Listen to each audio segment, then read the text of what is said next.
الحمد لله رب العالمين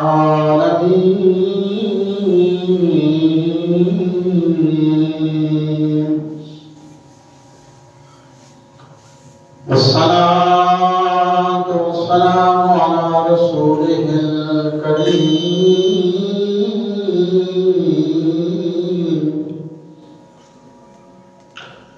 وعلى آله وأصحابه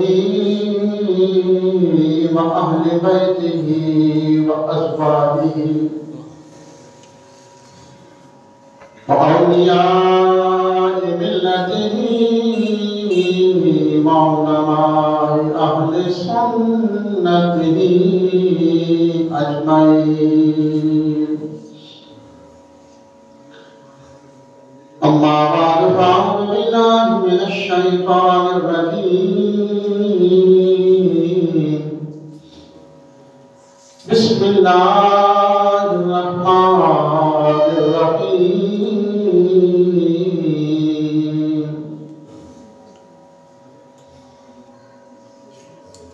وقل رب أدخلني مدخل صدق وأخرجني مخرج صدق واجعل لي من لدنك سلطانا نصيرا. صدق الله العظيم وصدق رسوله النبي الكريم الأمين. قال الله تبارك وتعالى في شان محبوبه مخبرا وآمرا: إن الله وملائكته يصلون على النبي يا أيها الذين آمنوا صلوا عليه وسلموا تسليما. السلام عليك يا سيدي يا رسول الله.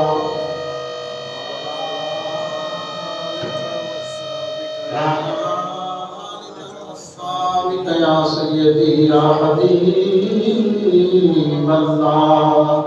الصلاة والسلام عليك يا سيدي يا رسول الله وعلى آلك وأصحابك يا سيدي يا حبيب الله. حمد و ثنا کے بعد دعا ہے: پروردگار عالم مجھے حق کہنے کی آپ کو سن کر ہم سب کو اس پہ عمل کی توفیق عطا فرمائے. شکر ہے پروردگار عالم کا کہ جس نے اپنے فضل و کرم سے بے پناہ احسان سے نظر رحمت سے جمعۃ المبارک کی نماز پڑھنے کے لیے اپنے حضور مسجد میں آنے کی سعادت نصیب فرمائی ہے. اللہ تعالیٰ اس مقدس عبادت کا اس صحیح کا اس کاوش کا جو ثواب عطا فرمائیں اور اپنی شیان شان اس کی فیوز و برکات نصیب فرمائیں. بقیہ زندگی قرآن و سنت پہ اپنے خوف میں حضور کی محبت میں شریعت محمدی علیہ التحیت و السلام پہ زندگی گزارنا نصیب فرمائیں. ہم گزشتہ کئی جمعۃ المبارک کے خطبات میں خلیفۃ المسلمین امیر المؤمنین خلیفہ اول بلا نصر حضرت سیدنا ابو بکر صدیق رضی اللہ تعالیٰ عنہ کی مقدس و معطر و مطہر اور منور حیات طیبہ پہ گفتگو کر رہے تھے. اللہ تعالیٰ حضور سیدنا ابو بکر صدیق رضی اللہ تعالیٰ عنہ کا صدقہ ہماری زندگی کے تمام اچھے اعمال کو قبول فرمائیں، چھوٹی بڑی لغزشوں کو معاف فرمائیں. وہ سیدنا صدیق اکبر کے ایمان کا صدقہ اللہ تعالیٰ ہمارے ایمان میں پختگی اور استقامت عطا فرمائے، اور جو صحیح طریقہ ہے مسلمان بننے کا اللہ کریم وہ صحیح طریقہ ہمیں عطا فرما کے سچا مسلمان اور نبی آخر زمان علیہ السلام کا غلام بنائے۔ سیدنا صدیق اکبر رضی اللہ تعالیٰ عنہ کی بڑی شان ہے، بڑی عظمت ہے۔ اللہ تعالیٰ نے آپ کو بڑی کمال، بڑی رفعتیں، بڑی بلندیاں، بڑی قربت عطا فرمائے۔ انسانی زبان اگر شان صدیق اکبر بیان کرنا چاہے تو وہ نہیں کر سکتی، لیکن پھر بھی اہل ایمان آپ کی اس مقدر زندگی کو دیکھ کر، پڑھ کر، سمجھ کر یہ دیکھتے ہیں کہ آپ کامیابی کی منزلوں پہ کیسے فائز ہوئے، آپ نے زندگی میں یہ عمل کیے۔ اللہ کے کریم نے حضرت سیدنا ابوبکر صدیق رضی اللہ تعالیٰ عنہ کو کامیابی کے منزلوں پہ فائز فرمایا۔ ہم نے جو آیت طیبہ آج کے اس عظیم و شان پربرکت اور پرنور جماعت المبارک کے خطبے میں پڑھی 15ویں سپارے کی آیت طیبہ ہے۔ اللہ کریم فرماتے ہیں وَقُلْ رَبِّ أَدْخِلْنِي مُدْخَلَ صِدْقٍ وَأَخْرِجْنِي مُخْرَجَ صِدْقٍ۔ یہ حضور صلی اللہ تعالیٰ علیہ وسلم کی ایک دعا ہے جو حضور نے دعا مانگی، اور یہ دعا اللہ کریم حضور کو سکھا رہی ہے کہ وہ قل اے محبوب آپ یہ ارشاد فرمائیے، محبوب ایسے دعا مانگیے، ایسا کہیے کیا کہ رب ادخلنی مدخل صدق واخرجنی مخرج صدق، یا اللہ مجھے مکے سے نکالنا تو بڑے آرام سے، مدینے پہنچانا تو بڑے آرام سے پہنچانا۔ اے محبوب آپ ایسی دعا مانگیے، اور آگے فرمایا کہ وَاجْعَلْ لِي مِن لَّدُنْكَ سُلْطَانًا نَصِيرًا، اور یا اللہ میں اکیلے نہیں جانا چاہتا، جو میرے پاس کائنات انسانی بھی تو سب سے زیادہ پسندیدہ شخص ہے، اس کو میرا مددگار بنانا، میرا ہم سفر بنانا۔ جس رات حضور صلی اللہ تعالیٰ علیہ وسلم آپ مکہ المکرمہ سے ہجرت فرما کر مدینہ تشریف جا رہے تھے، تب حضور نے یہ دعا مانگی، یعنی یا اللہ مجھے مکے سے نکالنا تو بڑے آرام سے، مدینہ طیبہ پہنچانا تو بڑے آرام سے، اپنی حفظ و امان میں، اپنی رحمت و کرم کے سائے میں پہنچانا۔ اور آگے فرمایا کہ وَاجْعَلْ لِي مِن لَّدُنْكَ، کہ یا اللہ میں اکیلے نہیں جانا چاہتا۔ اللہ کریم نے فرمایا کہ محبوب تیرے ساتھ محافظ بھیجوں، لشکر بھیجوں، لوگ بھیجوں، صحابہ کرام ہوں، تلواریں ہوں، حفاظتی انتظامات ہوں۔ کہا یا اللہ نہیں وَاجْعَلْ لِي مِن لَّدُنْكَ، یہ بھی فرمایا کہ وَاجْعَلْ لِي مِن لَّدُنْكَ، فرمایا وَاجْعَلْ لِي مِن لَّدُنْكَ، یا اللہ جو تجھے سب سے زیادہ پسند ہے۔ یہ نہیں فرمایا کہ جو مجھے پسند ہے، یہ نہیں فرمایا، فرمایا وَاجْعَلْ لِي مِن لَّدُنْكَ، یا اللہ میرے بعد جو تجھے سب سے زیادہ پسندیدہ شخص ہے، سلطان نصیرہ، اس کو میرے ساتھ مدینہ طیبہ بھیجنا۔ اللہ کریم نے فرمایا کہ محبوب اگر مجھ سے پوچھتے ہو نا کہ تیرے پاس سب سے زیادہ پسندیدہ شخص کون ہے، تو پھر جاؤ سیدنا ابوبکر صدیق رضی اللہ تعالیٰ عنہ کے ساتھ بھیجا۔ محبوب تیرے پاس سب سے زیادہ محبت ابوبکر صدیق کے ساتھ، سب سے زیادہ، اس سے بڑی اور کیا شان۔ ہم جو محبت کے دعوے کرتے ہیں، ہمیں اللہ سے بڑی محبت ہے، ہمیں حضور سے بڑی محبت ہے۔ مزہ تو تب ہے نا جب ادھر سے آواز آئے کہ ہمیں بھی تم سے محبت ہے، تو ابو بکر نہیں کہہ رہے، حضور نہیں فرما رہے، حضور نے فرمایا کہ وَجْعَلْ لِي مِن لَدُنْكَ، قرآن کریم 15واں سپارہ ہے، یا اللہ مکے کو چھوڑ کے مدینے جا رہا ہوں، اکیلے نہیں جاؤں گا، وَجْعَلْ لِي مِن لَدُنْكَ، جو تجھے سب سے زیادہ پسندیدہ شخص ہے، پیارا ہے، محبوب ہے، جس سے تو محبت کرتا ہے، سلطان النصیرہ، اس کو میرا حاصل کرو۔ اللہ کریم نے فرمایا پھر جاؤ ابو بکر کو لا ساتھ لے جاؤ۔ جب حضور نے ارشاد فرمایا تھا نا کہ سارے لوگوں کو اللہ کا حکم آ گیا ہے کہ مکے کو چھوڑ کر مدینہ طیبہ کی طرف آہستہ آہستہ ہجرت کریں، تو سارے مسلمان ہجرت کر رہے تھے۔ سیدنا صدیق اکبر کہتے ہیں کہ میں بھی حضور کے پاس گیا اور میں نے کہا حضور مجھے بھی اجازت ہے ہجرت کرنے کی، میں بھی مکے کو چھوڑ کے چلا جاؤں؟ تو حضور نے فرمایا کہ ابو بکر تم نے ابھی تک نہیں جانا۔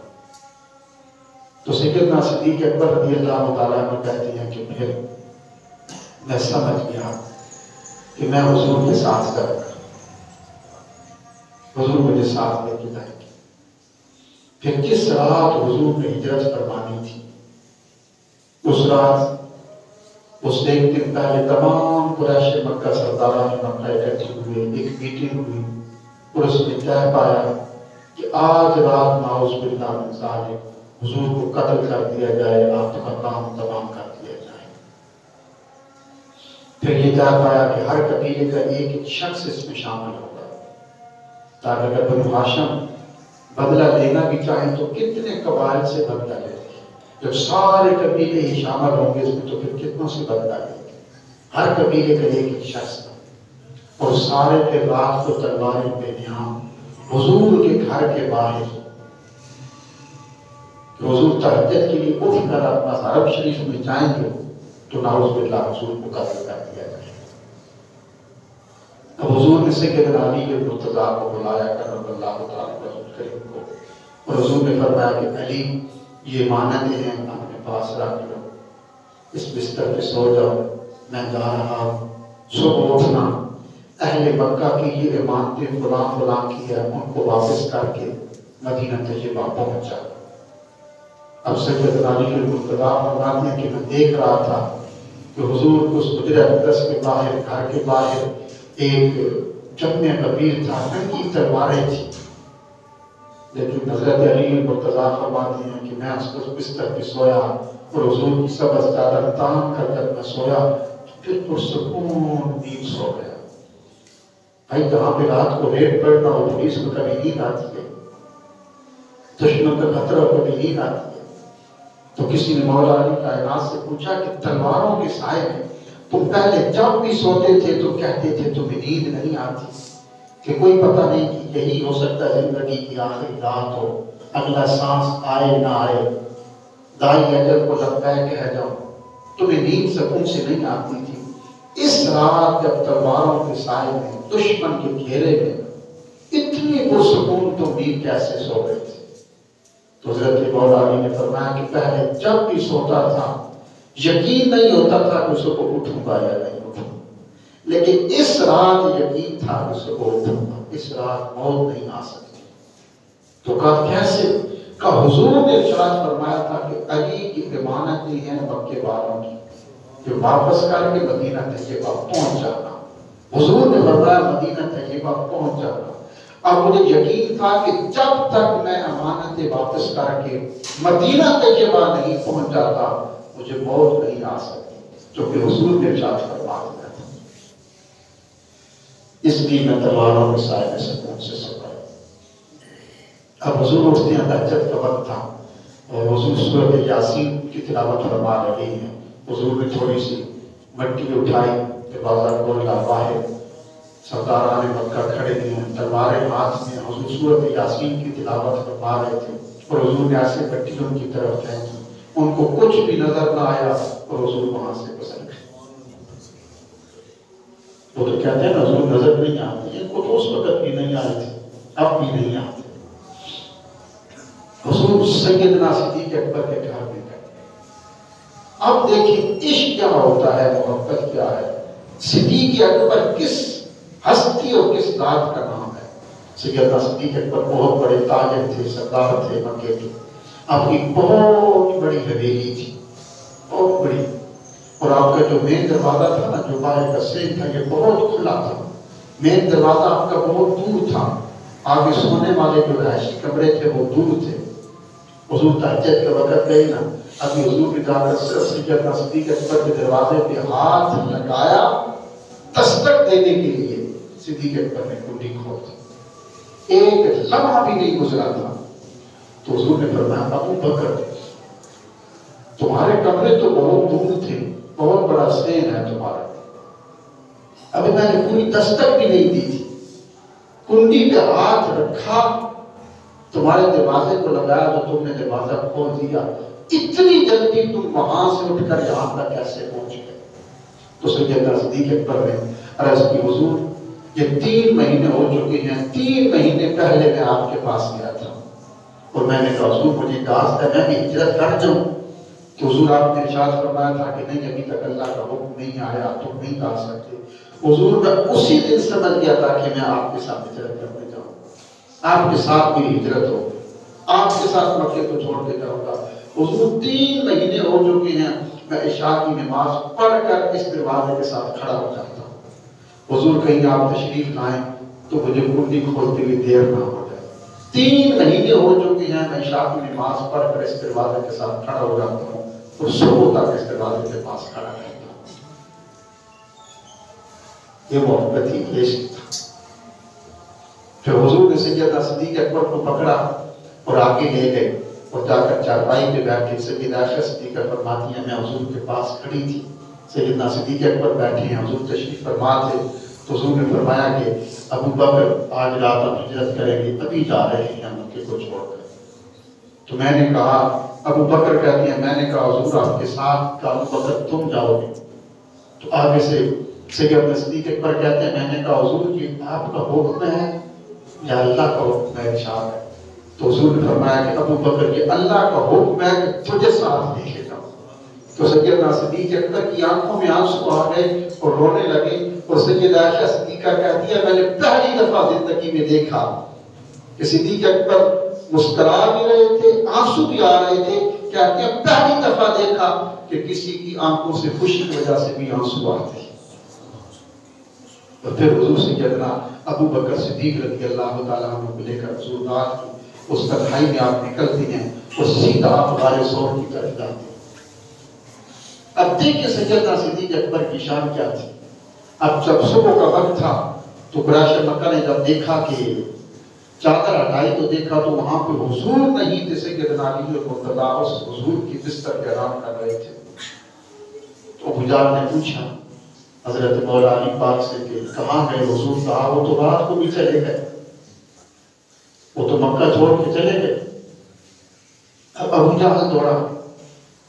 اب یہاں پہ تاریخ لکھتی ہے کہ ایک بہت بڑا زبردست قسم کا مکے میں کھوجی تھا جو پتھروں سے قدموں کے نشان دے کر بتا دیا کرتا تھا کہ جانے والا کس طرف گیا.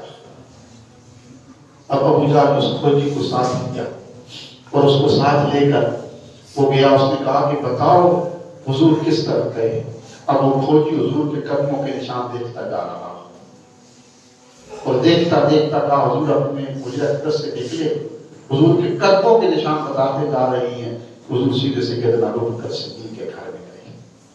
کیا آگے دیکھو کیا ہوا. پھر آگے دیکھتا گیا کہ اب یہاں سے ابو بکر کے اور حضور کے دونوں کے قدموں کے نشان لگ رہے ہیں. ابو جہل ہے، سرداران مکہ ہے، کھوجی آگے آگے چل رہا ہے. کہا بتاؤ یہ دونوں کس طرف گئے؟ اب وہ چلتے چلتے چلتے سیدھے غار ثور کی طرف جو پہاڑی کے اوپر راستہ جاتا تھا. آپ نے بھی شاید وہاں خوش نصیب حضرات گئے ہو غار ثور کے اوپر. تقریباً یہ 5,500 فٹ کی بلندی پہ یہ غار ہے. میں کیا تھا وہاں پر اس غار کے اندر جا کر میں بیٹھا. جو خوش نصیب لوگ حاجی گئے تھے آپ وہاں پہ گئے ہوں گے. بوڑھے حضرات نہیں جا سکتے، جوان جاتے. تقریباً 150-200 فٹ کا اوپر چڑھتے ہیں تو پھر آکسیجن ختم ہو جاتی ہے. تو پھر بہت آپ بھی جائیں نا تو آپ تو جو کچھ 1450 سال ہو چکے ہیں، لوگ چل چل چل کے وہاں پہ راستے بن چکے ہیں نا، تھوڑی تھوڑی سیڑھیاں بن گئی ہیں. راستے میں غاریں ہیں، چھوٹے چھوٹے کیفے ہیں، ہوٹل ہیں، لوگ رکتے ہیں پانی کے لیے.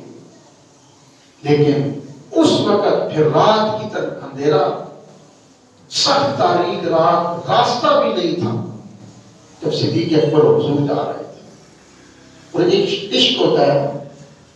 مجھے یاد ہے میں 2011 میں گیا تھا اور میرے ساتھ ایک جوان میرا چھوٹو صاحب کزن تھا، بھائی تھا. ہم جا رہے تھے، ہمارے پاس تو زمزم کی بوتلیں تھیں.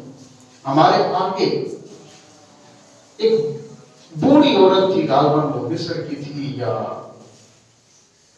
فلسطین کی تھی، شکل و شباب سے ان علاقوں کی وہ ہمیں مان رکھتی تھی. ہمارے آگے چل رہی تھی. اب اس کے قدموں میں جوتی نہیں تھی.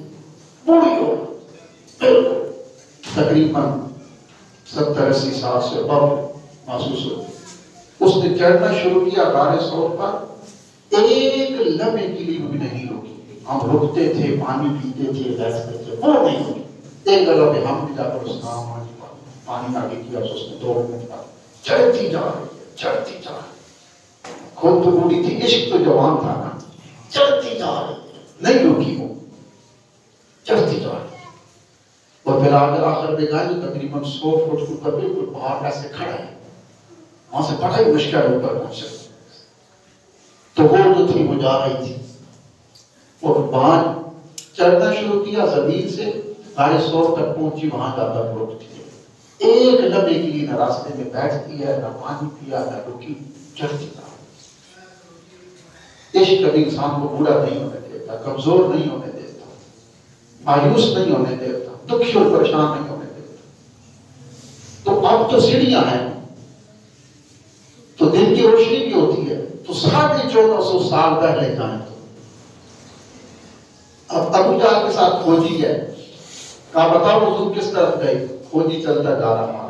جو ہی غار ثور کا آغاز ہوتا ہے نیچے سے، تو کھوجی رک گیا.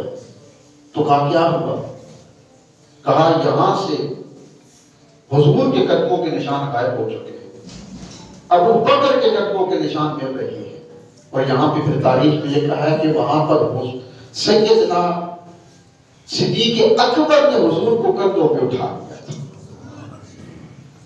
یہ شان تھی نا. اب دیکھیں نا، جب مکہ فتح ہوا تھا نا تو 360 بت تھے، کچھ اونچے بت بھی تھے. وہاں اونچی جگہ پہ نصب تھے. حضور کے ہاتھ میں چھڑی تھی، حضور جس بت کو لگاتے وہ ٹکڑے ہو کے زمین پہ گر جاتا. تو کچھ بت اونچی جگہ پہ نصب تھے جہاں پہ حضور کی چھڑی مبارک نہیں پہنچ رہی تھی. تو حضرت مولا علی پاک نے کہا کہ حضور آپ میرے کندھوں پہ سوار ہو جائیں. یہ بات پہلے سننا، پھر اس کا نتیجہ دیکھنا. کہا حضور آپ میرے قدموں پہ سوار ہو جائیں. تو حضور نے فرمایا کہ علی تم نبوت کا بوجھ برداشت نہیں کر سکتے. کہ علی کی شان اس سے بلند تھی. تو کہا حضور پھر کہا علی تم میرے قدموں پہ سوار ہو جائیں. یہ شان تھی نا. یہ شان سیدنا مولا علی پاک کی تھی کہ حضرت مولا علی پاک حضور کے قدموں پہ سوار تھے. حضور تو صدیق اکبر کے کندھوں پہ. اب ایک طرف سیدنا صدیق اکبر نے حضور کو کندھوں پہ اٹھا لیا اور دوسری طرف حضور فرماتے ہیں کہ علی تم نبوت کا بوجھ برداشت نہیں کر سکتے. لیکن چونکہ حضرت علی کا مقام بلند کرنا تھا، تو حضرت مولا علی پاک جب حضور کے کندھوں پہ سوار ہوئے نا تو چھڑی پکڑی نا تو نیچے جھک کر کہا کہ حضور اگر اجازت ہو تو آسمانوں کو ہاتھ لگا دوں. تو فرمایا نہیں، جو کام کا ہے وہی کرو. یہ میرے حضور کی شان تھی. یاد رکھنا ابو بکر صدیق ہوں، حضرت سیدنا فاروق اعظم ہوں، عثمان غنی ہوں، مولا علی پاک ہوں، ہم میں سے کوئی بھی نہیں کہہ سکتا کس میں سے کس کی شان افضل تھی. یہ چاروں گلشن نبوت کے پھول تھے. ہر پھول کی اپنی خوشبو تھی. گلاب کی اپنی خوشبو ہے، موتی کی اپنی خوشبو ہے، چمیلی کی اپنی خوشبو ہے. کوئی نہیں کہہ سکتا کہ ان میں سے افضل کون ہے. ہمارا ایمان یہ نہیں کہ ہم ایک کسبتی اور ترازو لے کے بیٹھ گئے کہ ان کی شان افضل تھی، ان کی شان افضل تھی. ہر ایک کی شان ایک دوسرے سے افضل تھی. جواب کیا ہے؟ ہر ایک کی شان دوسرے سے افضل تھی. ہم کسی کی شان کم نہیں کر سکتے، کم ہے بھی نہیں. جواب کیا ہے؟ کہ ان میں سے افضل کون تھا؟ تو جواب یہ کیا کہ چاروں گلشن نبوت کے پھول تھے اور ہر پھول کی اپنی خوشبو تھی اور ہر ایک دوسرے سے افضل تھا. یاد رکھا. اب سیدنا صدیق اکبر ہے تو وہ کہتے ہیں حضور نے فرمایا کہ تم نبوت کا بوجھ برداشت نہیں کر سکتے. صدیق اکبر کی شان تھی آپ کی، لیکن مولا علی سے فرمایا تو میرے کندھوں پہ سوار ہو جاؤ. اب حضور سیدنا صدیق اکبر کے کندھوں پہ حضور سوار ہو گئے. یہ میرے حضور کی شان تھی. حضرت مولا علی پاک حضور کے کندھوں پہ سوار ہو گئے نا تو کہا حضور آسمانوں کو ہاتھ لگا کے فرمایا نہیں، یہ حضور کی شان تھی. ایک دفعہ سیدہ عائشہ صدیقہ گھر میں ہے تو دیکھا کہ اتنی بارش جو پہلے مدینے میں کبھی نہیں ہوئی تھی. ندی نالے بھر گئے، آج تک پانی ہی پانی ہے. حضور واپس باہر تھے، حضور واپس تشریف لائے نا تو دیکھا تو حضور کے کپڑے تو خشک ہیں. حضور اتنی تیز بارش ہو رہی ہے باہر مدینہ طیبہ کے، ندی نالے بھر گئے، طوفان اٹھ رہے ہیں اور حضور آپ کے کپڑے مبارک تو خشک ہیں، یہ گیلے کیوں نہیں ہوئے؟ تو حضور مسکرائے اور میں عائشہ سر میں کیا لے رکھا؟ کہا حضور یہ آپ کے تہبند کی چادر ہے. فرمایا اتارو. جب سیدہ عائشہ صدیقہ نے وہ حضور کی تہبند کی چادر جو سر پہ رکھی ہوئی تھی نا اتاری تو دیکھا باہر تو دھوپ تھی، بارش کا تو نام و نشان نہیں تھا. کہا حضور یہ کیا ماجرا ہے؟ کہا وہ میری جو تہبند کی چادر تھی نا جو میرے جسم سے مس ہوئی تھی وہ تم نے اپنے سر پہ رکھی تو تمہیں وہی نظر آیا جو اللہ تعالیٰ کی رحمت و کرم مجھ پہ برستے ہیں، وہی رحمت و کرم کی بارش تمہیں نظر آ رہی ہے. یہ میرے حضور کی شان تھی. مولا علی پاک نے کہا حضور ہاتھ ہٹا دو. اب سیدنا صدیق اکبر کے کندھوں پر حضور سوار ہو گئے. جب غار ثور سے چڑھتے تو کھوجی نے کہا مجھے سے کہ حضور کے قدموں کے نشان غائب ہو چکے ہیں، سیدنا صدیق اکبر کے نظر آتے ہیں. کہا آگے چل. جب تھوڑا سا آگے چلتے ہیں نا کھوجی پھر رک گیا. اب سلیم قاضی اپنی کتاب میں لکھتے ہیں ہجرت سفر ہجرت میں وہ لکھتے ہیں جب کھوجی تھوڑا سا آگے گیا پھر رک گیا. کہا یہاں بھی کیا ہوا؟ کہا صدیق اکبر کے قدموں کے نشان بھی غائب ہو چکے ہیں. اب یہاں پہ مورخ لکھتے ہیں کہ جبریل امین حضور کو صدیق اکبر کو رات کی تنہائی میں اپنے پروں پر اٹھا کر غار ثور تک پہنچا دیا تھا. اتنا ہی سے کہنا صدیق اکبر رضی اللہ عنہ غار ثور تک پہنچا دیا تھا. اب غار ثور کیا ہوتی ہے؟ ہم بھی جانتے ہیں کہ ثور عربی میں بیل کو بھی کہتے ہیں اور اس سانپ کو بھی کہتے ہیں. غار ثور سانپ والی غار. اب چاہیے تو یہ تھا نا اس غار کا نام ہوتا غار رسول، غار صدیق اکبر، غار ہجرت. یہ ایسا نام ہونا چاہیے تھا. حضور نے جو ہجرت فرمائی تھی تو اس کی نسبت حضور کی طرف ہوتی، صدیق اکبر کی طرف ہوتی. ساتھ تھے کہ ہجرت کا چونکہ معاملہ تھا، سفر تھا، ہجرت کے ساتھ اس کی نسبت ہوتی. سانپ کے ساتھ اس کی نسبت کیوں کرتی تھی؟ کیا عمر تک لوگ 1450 سال ہو گئے کہتے آ رہے ہیں، کہتے رہیں گے، اس کا ایک ہی نام ہے جو آج تک تبدیل نہیں ہو سکتا، غار ثور. وہ سانپ والی غار. یہ نہیں کہا کہ وہ ہجرت والی غار، یہ نہیں کہا کہ وہ غار رسول، غار صدیق اکبر حضور جس نے تھوڑی دیر آرام فرمایا تھا وہ غار نا. کون سی غار؟ غار ثور، سانپ والی غار. اب سانپ والی غار اس کو کیوں کہتے ہیں؟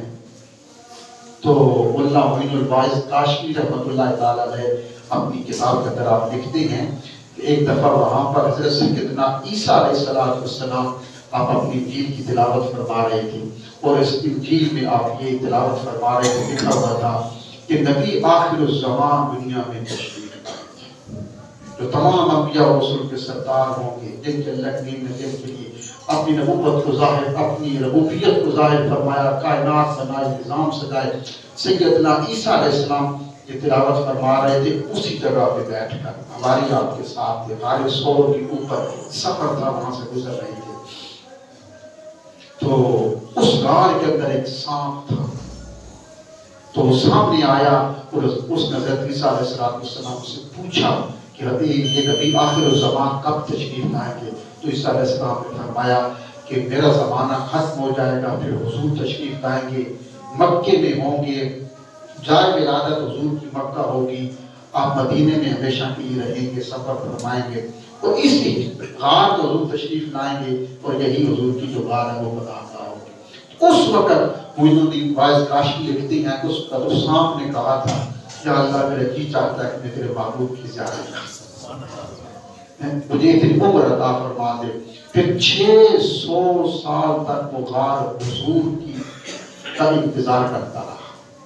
معین الوائز کاشفی اپنی کتاب میں لکھتی ہیں سفر ہجرت میں 600 سال تک سانپ حضور کا انتظار کرتا رہا۔ ایک ہم بھی ہیں نا، انتظار، مسجد میں آئے جلدی فرض پڑے اور بھاگ گئے، انتظار نماز کا بھی نہیں، جمعے کا بھی نہیں، جلدی آئے چلے گئے۔ تو سانپ تھا نا، پھر حضور کا انتظار کیا، پھر 1450 سال گزر گئے۔ اب جو سانپ کا نام آتا ہے تو پھر ادب سے ساتھ جھک جاتے ہیں، جھکتے ہیں نا۔ ولی بھی ہیں، صحابہ بھی آئے، ولی آئے، غوث آئے، کتب آئے، اسی جگہ چوب رہے، سب کہتے ہیں کہ غار سور سانپ والی غار۔ اس سانپ جو حضور کا انتظار کیا تھا 600 سال، اللہ نے پھر اس کے ذکر کو مٹنے نہیں دیا، آج تک وہ پھرتا، صبح قیامت اس کا ذکر، اس کا نام زندہ رہے گا۔ سانپ کا نام زندہ رہے گا جو حضور کے انتظار میں وہاں پہ بیٹھا رہا، 600 سال تک حضور کا انتظار کرتا رہا۔ وہ سانپ، اگر ایک سانپ حضور سے محبت کرے، اللہ کریم اس کے ذکر کو نہیں مٹنے دیتا، اور اگر حضور کے غلام سچا مسلمان حضور سے محبت کرتے تو اس کا نام مٹے گا، مٹنے میں بھی آئے گا تو محبت رسول اس کے نام کو زندہ کر دے گا۔ حضور جب وہاں پہ غار میں تشریف لے گئے تھے، سیدنا صدیق اکبر سامنے ہیں، اس غار میں پھر سانپ نے بڑے انتظام کیے تھے، جگہ جگہ پہ سوراخ، 70 سوراخ بنائے تھے جو میں نے پڑھے ہیں۔ صدیق اکبر نے اپنی چادر پھاڑی اور سارے سوراخوں کو بند کر دیا، تو ایک سوراخ باقی تھا جس کو اوپر اپنی ایڑی رکھی تھی۔ اب جب وہ سانپ آیا تو میں جانب اللہ، حضور تشریف لے گئے تو اس میں جانب اللہ سانپ کو بتا دیا گیا کہ 600 سال سے جس نبی کے انتظار میں تھا وہ غار میں تشریف لا چکے ہیں۔ اب وہ سانپ دوڑتا ہے، کبھی ایک سوراخ کی طرف، کبھی دوسرے، کبھی تیسرے، سارے سوراخ بند تھے، ایک سوراخ سے صرف انسانی گوشت کی ایڑی کی خوشبو آئی، وہاں پہ اس نے پھر زور سے ڈنک مارا، ایک مارا تو یہ جب سانپ ڈنک مارتا ہے نا، کسی کو ڈستا ہے تو پھر اس انسان کی شریر کے اندر گرمی پیدا ہوتی ہے۔ صدیق اکبر کی آنکھوں میں جو آنسو آئے تھے وہ سانپ کی گرمی کی وجہ سے آئے تھے، صدیق اکبر روئے نہیں تھے۔